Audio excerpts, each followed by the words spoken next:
গল্প আজও দেখা পর্ব সংখ্যা 12। ল্যাবের ভারী দরজাটি খোলার সঙ্গে সঙ্গেই মিস্টার চেন সিংয়ের মনে অদ্ভুত শীতলতা নেমে আসে। চারিদিকে এক নিস্তব্ধতা, যার প্রতিটি মুহূর্ত বুকে ভারী পাথর চাপিয়ে দিচ্ছে। তার চোখে ধরা পড়ে কম্পিউটারের স্ক্রিনে ভেসে ওঠা অচেনা বার্তা, জাসপারই ফিওনাকে নিয়ে গেছে। চেন সিং কিছুক্ষণ নিঃশব্দে দাঁড়িয়ে থাকে, শ্বাসগুলো ভারী হতে থাকে। প্রতিটি শ্বাস তার আত্মার এক টুকরো নিয়ে যাচ্ছে। সে কম্পিউটারের দিকে এগিয়ে যায়, কাঁপা কাঁপা হাতে কিবোর্ড স্পর্শ করে। তবে তার চোখের সামনে ছড়িয়ে থাকা কোড আর গোপন সংকেতের জাল তাকে বিপর্যস্ত করে তোলে। জাসপারে বার্তা ছাপিয়ে থাকা তথ্যের ভার তার মস্তিষ্কে গজাল হয়ে বিঁধে। সে বার্তার মধ্যে লুকিয়ে থাকা প্রতিটি শব্দ, প্রতিটি সংকেত খুঁজে খুঁজে দেখতে থাকে। হ্যাকিংয়ের নানা পদ্ধতি ব্যবহার করে কোনো অদৃশ্য চাবি দিয়ে জাসপারের অবস্থান বের করার চেষ্টা করে। সে টের পায় প্রতিটি মুহূর্তের সাথে সাথে ফিওনার জীবন আরও গভীর অন্ধকারের দিকে ডুবে যাচ্ছে। কোথায় নিয়ে গেল আমার ফিওনাকে? নিজের মনেই ফিসফিস করে বলে ওঠেন চেন সিং। তার হাতের মুঠো শক্ত হয়, ঠোঁট শক্ত হয়ে আসে, চোখের তীক্ষ্ণ দৃষ্টি।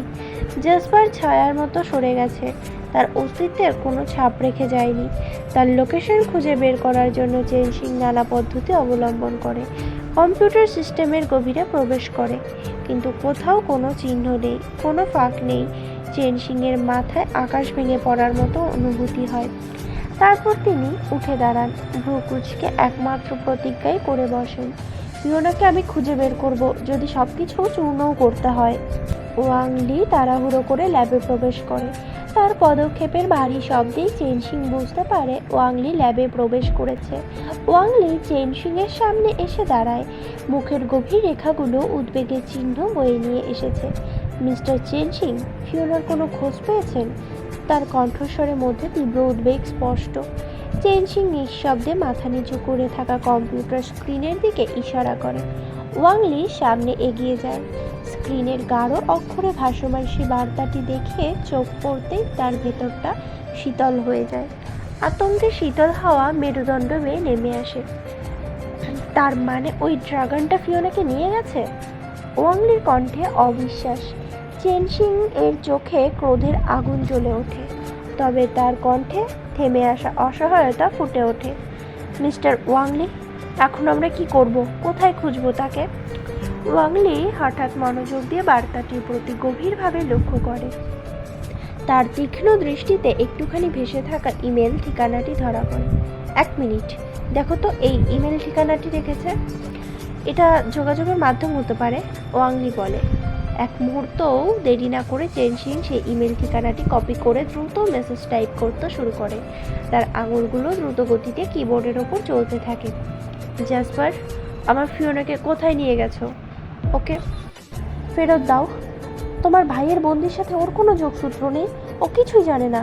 আমি তোমার কাছে অনুরোধ করছি, ও কোনো ক্ষতি করো না, দয়া করে ওকে ছেড়ে দাও। বার্তা পাঠানোর পর চেন সিং এক মুহূর্তের জন্য নিঃশ্বাস নেয়। মনে হয় তার সমস্ত আশা এখন এই ইমেলের উত্তরেই সীমাবদ্ধ। জাসপার অরিজিন শান্তভাবে তার কাচের রুমে শুয়ে পাহাড়ের চূড়া থেকে নিচের অসীম নীলাভ শূন্যতা পর্যবেক্ষণ করছিল। পৃথিবীর এত উঁচু থেকে পৃথিবীর সীমানা প্রায় অস্পষ্ট।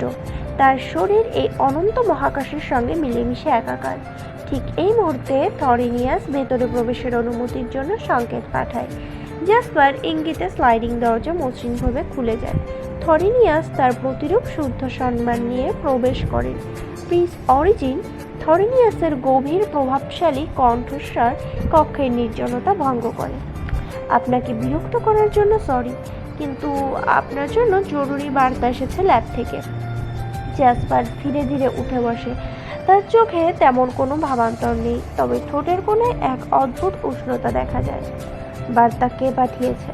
তার প্রশ্নে কোনো উত্তেজনা নেই, কেবল জিজ্ঞাসা। মনে হচ্ছে মিস্টার চেন সিং। থরিনিয়াস নিঃশব্দে উত্তর দেয়, তার কণ্ঠে কিঞ্চিত দ্বিধার ইঙ্গিত। তুমি যাও, আমি আসছি। থরিনিয়াস মাথা নত করে বেরিয়ে যায়। দরজাটি মৃদু স্বরে স্লাইড হয়ে বন্ধ হয়। সারা ঘরে আবারও এক প্রকার নির্জনতা নেমে আসে। জ্যাসপার বিছানা থেকে ধীরে ধীরে উঠে দাঁড়ায়, আলমারির কাছে গিয়ে একটা সাদা ফিনফিনে শার্ট গায়ে তোলে। এতক্ষণ সে উদম গায়েই শুয়েছিল, ঠান্ডা বাতাস তার শরীরকে প্রশান্ত করেছিল। রুম থেকে বের হয়ে করিডর পার করার সময় কয়েক মুহূর্ত থেমে ফিওনার কক্ষের দিকে দৃষ্টি নিবদ্ধ করে। সেই নজরে কোনো উষ্ণতা ছিল না, শুধু গভীরভাবে অনুধাবন করার ইচ্ছা। সে দূর থেকে কিছু পর্যবেক্ষণ করে কিছু আবিষ্কার করতে চাচ্ছে, কিন্তু ফিওনার কক্ষে প্রবেশের জন্য প্রস্তুত নয়। সে নির্লিপ্তভাবে কঠোর সিঁড়ি বেয়ে নিচে নেমে যায়। লিভিং রুমে পৌঁছানো মাত্রই আলভিরা, থরনিয়াস আর অন্যান্য ড্রাগন সদস্যরা সম্মানসূচক অভিবাদন জানায়। তারা সবাই দাঁড়িয়ে পড়ে প্রিন্সের আগমন উপলব্ধি করে। কোনো শব্দের আদান প্রদান ছাড়াই জ্যাসপার তাদের সকলের দিকে এক পলক দৃষ্টিপাত করে আর নীরবে তার গন্তব্যের দিকে অগ্রসর হয়। সে গোপন পথ ধরে ল্যাবের দিকে চলে যায়। সেখানে সে বার্তার রহস্য উন্মোচনের জন্য অপেক্ষা করছে। পাহাড়ের গহীন ঝর্ণার কোল ঘেঁষে এক প্রাচীন গুহার ভেতর তার বিশাল বৈজ্ঞানিক ল্যাবরেটরি। জ্যাসপার প্রবল উদাসীনতার সঙ্গে কম্পিউটারের স্ক্রিনের দিকে তাকালো। চেনচিংয়ের বার্তাটি তার জন্য কোনো গুরুত্বই বহন করছে না, বরং তার মুখে এক তীব্র বিদ্রূপের ছায়া ফুটে উঠল। মানব সায়েন্টিস্টরা, নিজের মনে ফিসফিসিয়ে বলে উঠল জ্যাসপার। তাদের কথাবার্তায় এত আবেগ, এত দুর্বলতা, এসব বোধহয় সাধারণ মানুষদের থেকে কোনো অংশে ভিন্ন নয়। বিশেষত্ব, এরাই যদি বিশেষ হয় তবে এই পৃথিবীর অধিকার কি করে দাবি করে?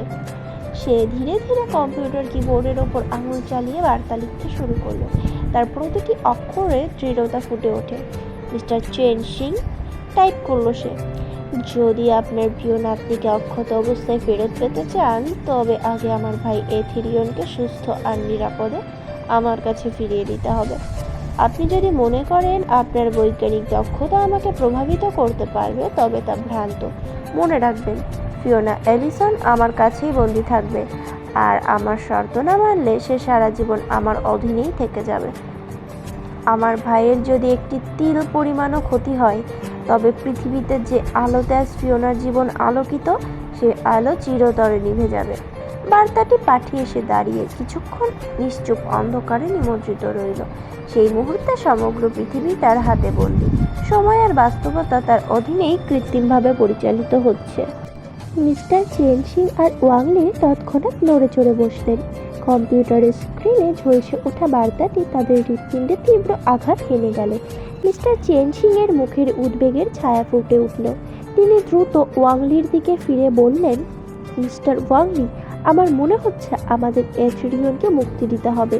তুমি এখনই সিক্রেট রুমের দরজা খোলো, ফিওনার জীবন ঝুঁকির মধ্যে আছে। ওয়াংলি সেই প্রস্তাব শুনে হতভম্ব হয়ে উত্তর দিল, মিস্টার চেনশিং, আপনি কি সজ্ঞানে আছেন? এই ড্রাগনটাকে কতদিন ধরে আমরা বন্দি করে রেখেছি সেটা আপনি ভুলে গেছেন? এখন যদি তাকে মুক্ত করে দেই ও আমাদের ছাড়বে না, আমাদের মেরে ফেলবে, সে ব্যাপারে আপনি নিশ্চিত থাকতে পারেন। আর যদি একবার কারো কাছে প্রকাশ হয়ে যায় যে আমরা তাকে বন্দি করে রেখেছি, তাহলে আপনি আর আমি চিরতরে কারাগারে পচে মরব। ওয়াংলি কণ্ঠে আরও দৃঢ়তা এনে বলল, আর একটা কথা মনে রাখুন, আপনি কি গ্যারান্টি দিচ্ছেন যে ওই ড্রাগনটাকে মুক্তি দিলেই সে আমাদের ফিওনাকে ছেড়ে দিবে? সে হয়তো প্রতিশোধ নেওয়ার সুযোগ খুঁজছে, আর ও যদি আমাদের কোনো ক্ষতি করে তবে? আমি বলছি, ড্রাগনের কোনো বিশ্বাস নেই। চেনশিং হতাশাভাবে নিঃশ্বাস ফেললেন, চোখের কোণে উদ্বেগ জমে উঠল। তাহলে আপনি কি বলতে চান, আমি আমার নাতনিকে মরতে দেব? সেই ভয়ঙ্কর ড্রাগনদের মাঝে ফিওনাকে ফেলে নিশ্চিন্তে থাকবো? আমি তো জানি না সে কোথায় আছে, কেমন আছে, যদি তার কোনো ক্ষতি হয়ে যায়। ওয়াংলি শান্ত স্বরে বলল, মিস্টার চেনশিং, আপনি ঠান্ডা মাথায় ভাবুন, অন্য কোনো উপায় বের করতে হবে। এই ড্রাগন প্রিন্স আমাদের শুধুই ভয় দেখাচ্ছে। ভেনাসের ড্রাগনরা সহজে কাউকে আঘাত করে না।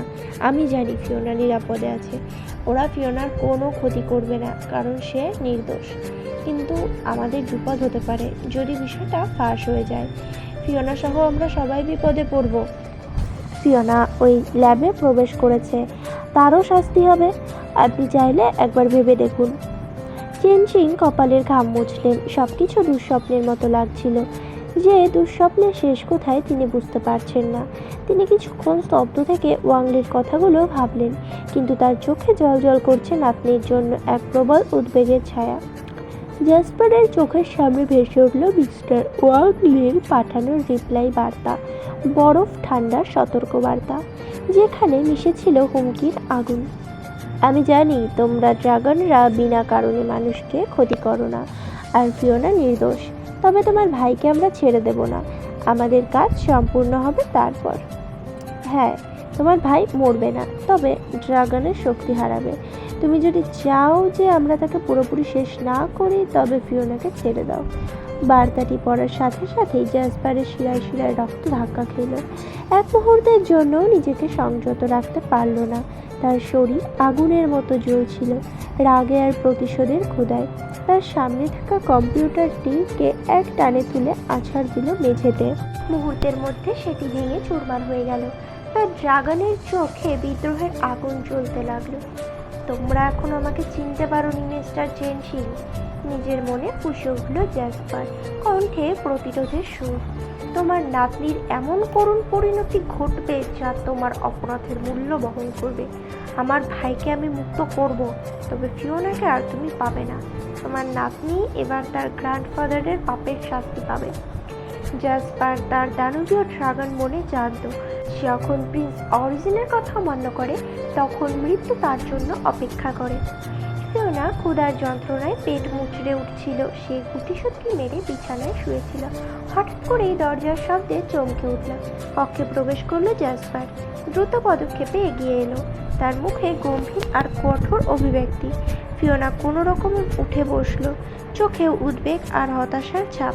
জ্যাসপার বিছানার সামনে দাঁড়িয়ে গভীর দৃষ্টিতে তাকিয়ে বলল, ভেবেছিলাম আমি একমাত্র হৃদয়হীন, কিন্তু তোমার গ্র্যান্ডফাদার তো তার চেয়েও বড় নিষ্ঠুর।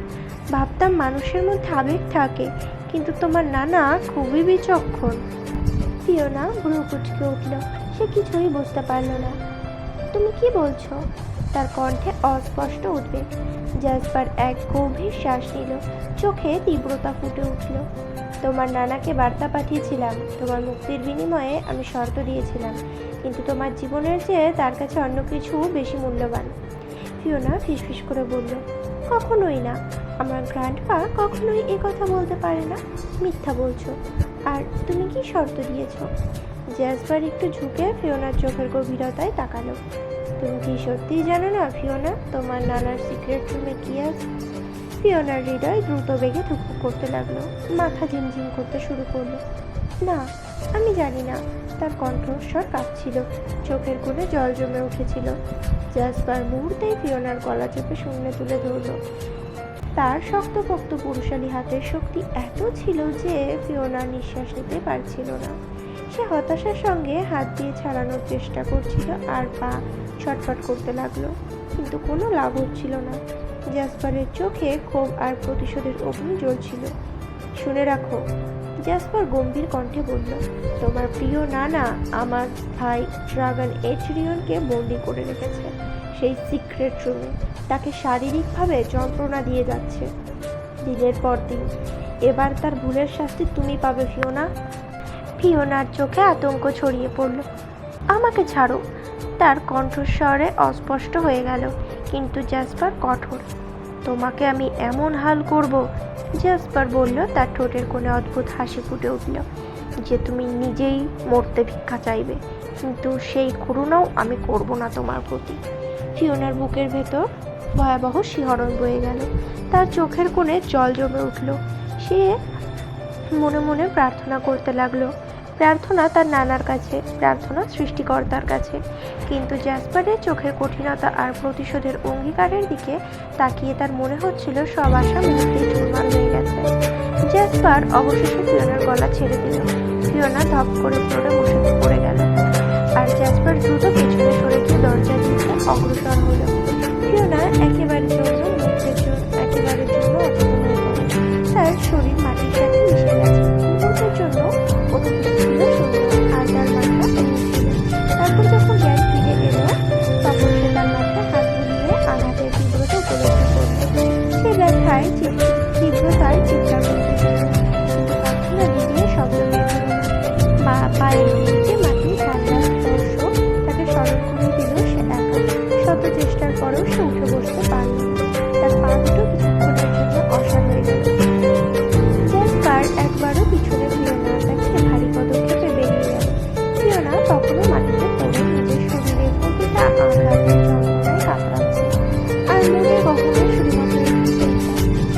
সে এই